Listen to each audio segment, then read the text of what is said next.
Okay, so yun nga ano mga Dre. So mapapansin natin ngayon, dito mismo sa harapan natin, meron tayong tatlong Jet 4 RX na unit. So meron pinag-iisa lang ang kanyang light system dito mismo sa kanyang headlight kaso PRL is technically napakalaki ng pinagkaiba. Since itong headlight niya dito sa may bandang baba is including yung PRL, saka yung headlight niya is naka-LED na po yung kanyang ilaw dito. So the moment of truth, okay, papakodyo natin.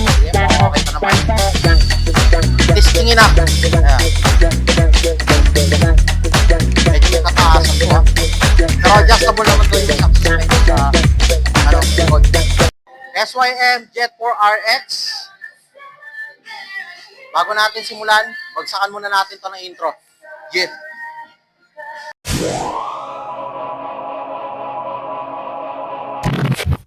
Grabe ang daming featured na units dito ni Motovida. Halos di ako maubusan. So, pero sadly, iba dito na-review ko na.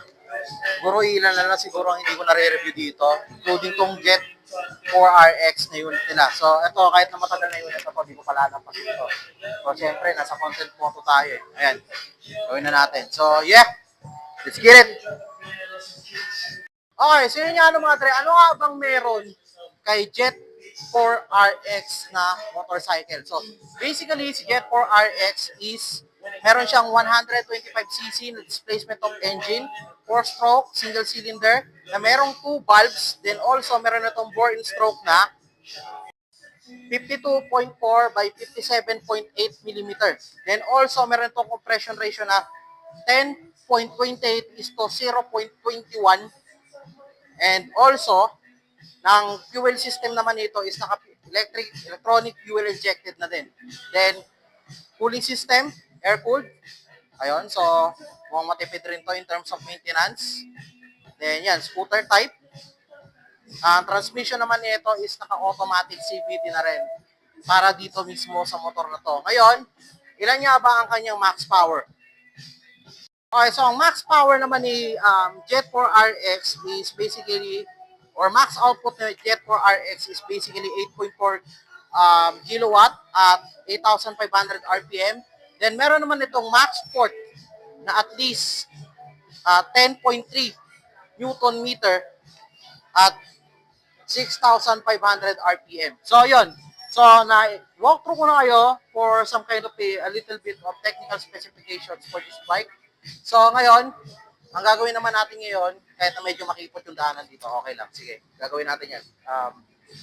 Ang gagawin natin dito mismo is libutin tong motor na to to make some kind of a walkthrough for this bike. So, yun. Start na tayo. Okay, so may napansin na ako dito mismo sa kanyang front view. So, yung kanyang front view dito mismo sa kanyang Jet 4RX is typically, kung napapansin nyo, medyo may pagka-dragster lang yung type ng kanyang front view. So, kung napapansin natin, wala siyang gaanong fairings or cover dito sa kanyang handlebar since ito ay naka-naked handlebar. Then, yung headlight, yung kanyang signal light is nandito mismo sa may bandang taas, dito mismo sa kanyang manibela. So, ang ganda lang tingnan kung tutuusin dito mismo sa part na to. Sige, yung front natin ng view. Ayan. So, kung mapapansin natin mabuti, napakaliit na ng kanyang covering para lang dito sa kanyang instrument panel. So, mamaya makikita natin yung instrument panel yan. Sa kanyang cover dito mismo sa may bandang harap na which is nakakapagpalesen or nakakapagpa-minimize ng palo ng hangin or ng aerodynamics dito mismo papunta dun sa mismong rider and to help na rin dun mismo sa performance niya. Makikita din natin yung dalawang signal light dito na naka-bulb type pa. Ayan, so bulb type po yung kanyang signal lights or yung turning lights dito mismo sa harap, which is kahit paano, kahit na medyo old school yung kanyang turning lights, is maganda pa rin siyang tingnan.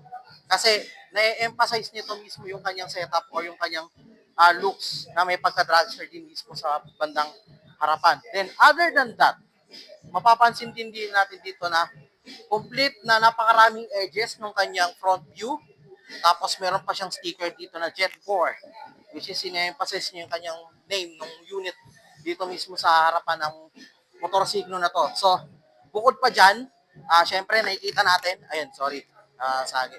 Makikita pa natin na itong motorsiklo na to kanina is meron 3 different combination ng color. So, pero lahat yon sa front, meron black. Mapapansin natin, meron siyang gray or silver man to. Meron siyang red, dito mismo sa kanyang gilid. Then also, meron tayo ditong white. So, lahat yan gloss type. Then also, buwabagay din siya mismo sa kulay ng mismong motorsiklo na to. So, yon. Kanyang light system dito mismo sa kanyang headlight at sa DRL is technically napakalaki ng pinagkaiba. Since itong headlight niya dito sa may bandang baba is including yung DRL tsaka yung headlight niya is naka LED na po yung kanyang ilaw dito. Then also, ang ganda ng pagkakadesign niya dito kasi may pangsalo talaga siya ng hangin dito. Ayan. Naka-carbon type pa po siya mga dre. Then, sloping down, pero may mga curves and edges na makikita. Well, that's good for this kind of 125cc motorcycle or this kind of 125cc scooter. At napakaganda nga naman at napakaangas tingnan nito dito mismo sa may bandang harapan. Ayun, so, punta tayo sa may bandang baba. Medyo hindi ko lang kasi ma-emphasize ito ng konti, pero sige, subukan natin.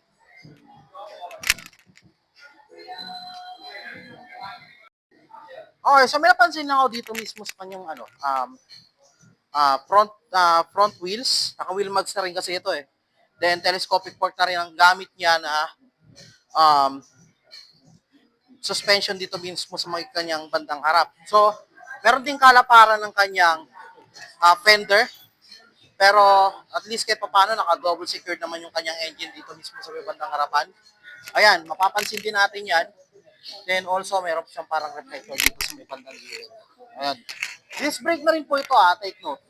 Naka-disc brake na rin po ito. Then, sa pagkakaalam ko, naka-dual piston calipers na rin yung kanyang brakes dito mismo sa may bandang harapan. So, as of now, hindi pa naman ito naka-CBS or naka-ABS. Just an ordinary disc brake pa lang din naman to actually. Then, ayan, pansinin natin dito mismo sa may bandang gilid, magkaroon tayo ng wide view. Ayan. So, ayan, ang ganda ng pagkaka-wheel mags dito. Yun, oh. Tapos pala ang size ng gulong nito mga dre is nasa 110 by 70 by 12 ang kanyang gulong. So, medyo may kaliitan to. Pero nabigyan naman kahit paano ng justice kasi scooter type nga naman ito. Pero may pagkamababa nga lang talaga yung zero clearance ito pagka hindi siya naka-center stand. So, anyway, commuter tire pa rin ang gamit niya or may pagka-sports pa rin naman yung gamit niya na tires pero dito mismo sa front. So, okay lang din naman. Napakaganda pa rin naman ang design niya kung tutusin. Dito mismo sa may bandang harapan. So, yun. Punta tayo dito mismo sa may rider section. Okay, so technically hindi ko pa totally nakikita yung kung ano yung itsura ng kanyang digital instrument panel. Pero as far as it is, nakikita based naman sa observation ko, dito yung kanyang turning lights indicator, oil check indicator, meron din high beam and low beam indicator, gas indicator din, then check engine. So, mukhang kompleto sa requadros to. Mukhang maganda rin itong system dito mismo sa mismong bike na ito. Then also, kung mapapansin nyo mabuti, naka-naked handlebar to with an emblem of SYM dito mismo sa front. So, ang huling pagkakatanda ko, nakita ko ito, sakto, katabi lang pala niya. Pero, may pagkakaiba lang ng design eh. Ayan, pansinin natin. May pagkakapareho lang ng design, pero iba lang yung pangalan na nakalagay. So, nakita ko yung gantong klase ng style ng naked handlebar na merong gantong support dito sa baba kay Cruisim. Pero iba lang talaga yung nakalagay na name dito mismo sa kanyang nalagyan ng handlebar. But anyway, mapapansin din natin mabuti na halos tama lang din yung kanyang controls dito sa magkabila. So, ayun. Kagandahan kasi nito, yung kanyang right controls, yung right side controls niya is meron siyang hazard switch plus ito mismong electric start. So, blanco tong gitna. Ayan, so kung napapansin nyo, blanco tong gitna. Pupunta naman tayo dito sa may left side. Meron tayong high beam and low beam indicators dito. Then also yung kanyang signal or turning lights, then also yung horns. Ayan, so yun yung makikita natin. Then also, pati na rin yung kanyang footboard dito sa may bandang baba. So, hindi siya ganun kalapad, hindi siya ganun kaano, pero saktuhan lang. So, kapansin natin ko, kaya pa rin naman provide nito ng riding ng comfortability within the rider. So, parang may pagka sports maxi scoot na nga din to kung tutusin Ayan o. So, meron pa kasi siyang tapakan dito sa may bandang harapan. So, pwede kang mag-lean dito mismo sa bandang harap. Tapos, pwede ka rin dito sa i-upright yung paa mo dito mismo sa may bandang front dito mismo sa section na to. Then yung kanyang seat, wow, malambot din. Ang tanong, nabubuksan kaya yung nito, yung kanyang under the seat para makita natin yung kanyang compartment sana, no? Meanwhile, Okay, so yun, nakahanap tayo ng way. Siguro, pinasuyo muna natin kay Kuya yung paglabas ng isang unit nila just to review it full potential dito mismo sa motor na to. So, yun. May kalakihan din pala yung kanyang seat compartment dito mismo sa part na to. So, ang question is, saan kinakarga yung gasolina? So, ito pala yung gas cap niya. So, wala siya sa under seat. Take note na pala, Madre. Nakalimutan ko to kanina sa may, front. Since nga hindi ko siya magano'ng ma-review dito mismo sa may part na to. So, yun. Okay, so yung gas cap niya is nandito sa may front, no, katulad nung dito mismo sa last time na in-review ang unit, which is yung Tuscany 150 na classic scooter nila. Then also, very accessible na rin siya on some point. Since na, ayan, try natin i-open.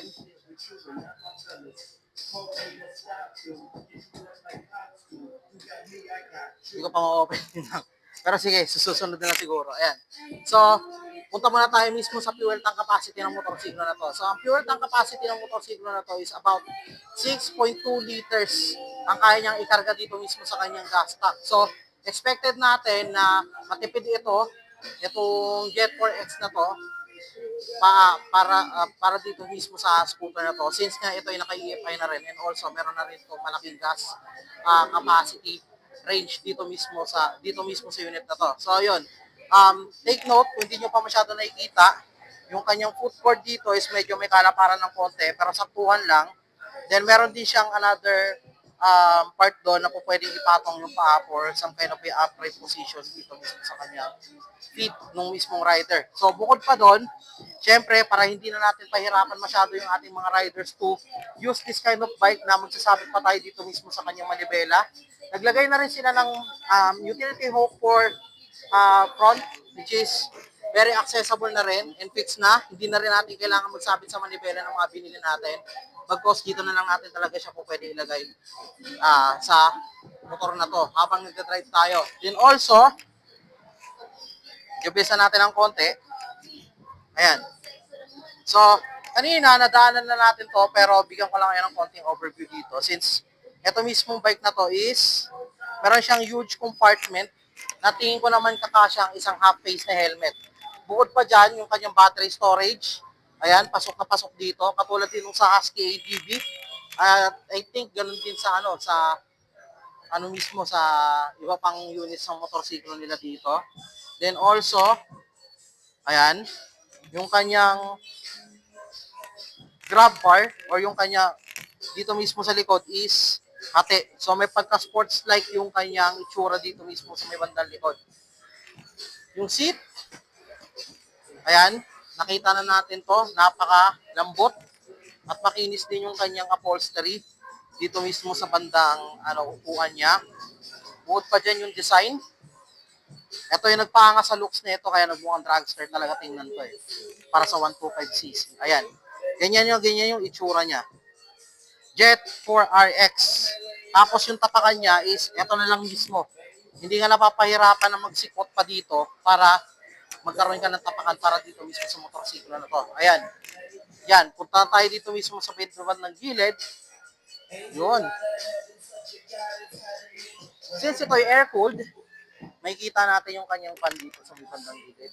Tapos, yung kanyang pasukan ng ng kanyang langis, which is Ang oil capacity naman nito is nasa around 0.8 liters of oil capacity. Andito rin naka-upright din rin yung kanyang exhaust, pero most typically mapapansin natin na yung tip ng exhaust niya is meron siyang tubo din sa dulo.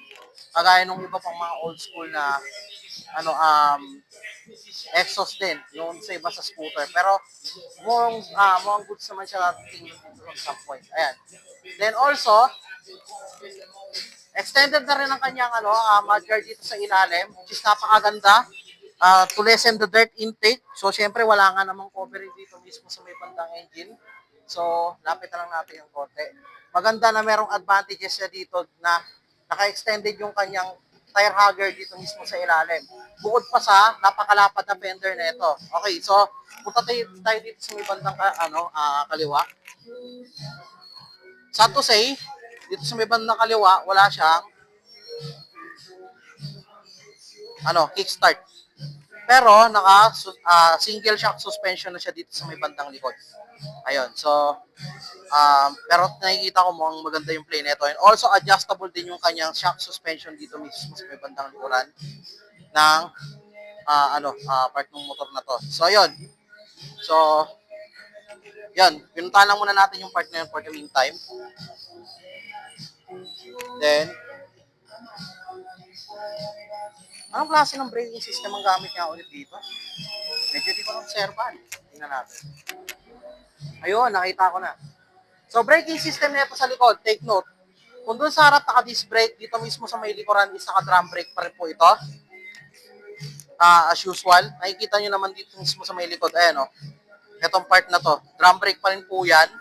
Then, also, pagka-sports na rin, sports commuter na rin ang kanyang tire dito sa bandang likod, na merong sukat na 120 by tama ba? 120 by 70 by 12. Then naka-wheel mags na rin po ito. So ayan, pareho sila ng radius dun sa harap, pero tingin ko mas malapad lang itong nasa likuran. So, bandang likod naman tayo. Final touch. Yan. So, technically, yung kanyang taillight is naka-LED na rin. And also, yung kanyang signal lights naman or yung turning lights niya dito, ito yung naka-bulb type pa rin dito mismo sa part na to. So, same din nung harap yung setup niya. LED para sa taillight tapos dun sa headlight. Then also, meron ding bulb type na signal lights dito mismo sa harap tsaka sa likod. So, kagaya nung sinabi ko kanina, may kalaparan yung kanyang fender. May plate light na rin po ito. Tapos meron na rin plate holder sa likod. So, ayun. Okay, so since naikot ko na po kayo dito sa mismong motorsiklo na ito, mga dre, so try naman natin kung Asian friendly ba itong motor na ito or yung scooter na ito para sa isang 5'5 and a half and below na 5'5 and a half na below na height. So, ayun. So, the moment of truth. Okay pa ba audio natin? Sige, mukhang okay pa naman. Testingin na. Ayan. Medyo may kataasan to Pero adjustable naman daw yung shock suspension sa likod. Okay. Take note of this, mga dre. 5'5 and a half yung height ko. Pero, nakatipto nga lang ako. Pero, namamanage ko pa rin siya. Pwede na rin. Okay na rin. So, may pagka-relaxing yung kanyang position habang nakaupo ako. Well, syempre, ganun din malamang kapag in-drive ko na tong motorsiklo na to on the road. So, yun, syempre. Then also, hindi siya masyado nakakapagod na sakyan katulad ng ibang iba pang scooter na try ko. Then also, yan, napakaganda ng view. So, hindi ko na lang alam kung paano yung palo ng hangin sa akin ito habang dinadrive ko yung ganitong klase ng motorsiklo. So, ayun, hanggang doon na lang muna siguro to sa seat height test. Since tapos naman na tayo. Yun.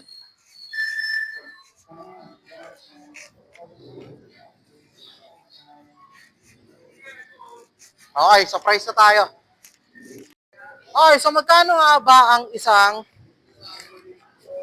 Jet 4 RX na unit dito kay Motovida? So, Jet 4 RX 125 is nagkakahalaga siya ng 79,900 pesos. May mura to Medyo na putol tayo mga dre. So yun, okay. So, yan, Jet 4 RX. Down payment nito pag nag-installment is 5,000 pesos. Then, ayun, meron tayong 6 na mode of payments pa rin. Pagdating dito mismo sa unit na to. So, meron tayong 6 months, 12, 18, 24, 30, and 36 months na may magalaw na mode of payment. So, or term of payment. Okay, so Jet 4 RX, kapag 6 months is 15,084 pesos, 12 months is 8,276 pesos, 18 months is 6,007 pesos, 24 months is 4,872 pesos, sa 36 months naman is 3,738 pesos. So, yun yung kabuuang monthly amortization niya based on sa term of payment na kukunin nyo. So, by the way, hanggang dito na lang muna sa Jet 4X. So, yun na lang muna for the meantime. So, ayun nga mga dre, stay tuned. Abangan nyo yung mga susunod na uploads natin. Ride safe. Jobs out.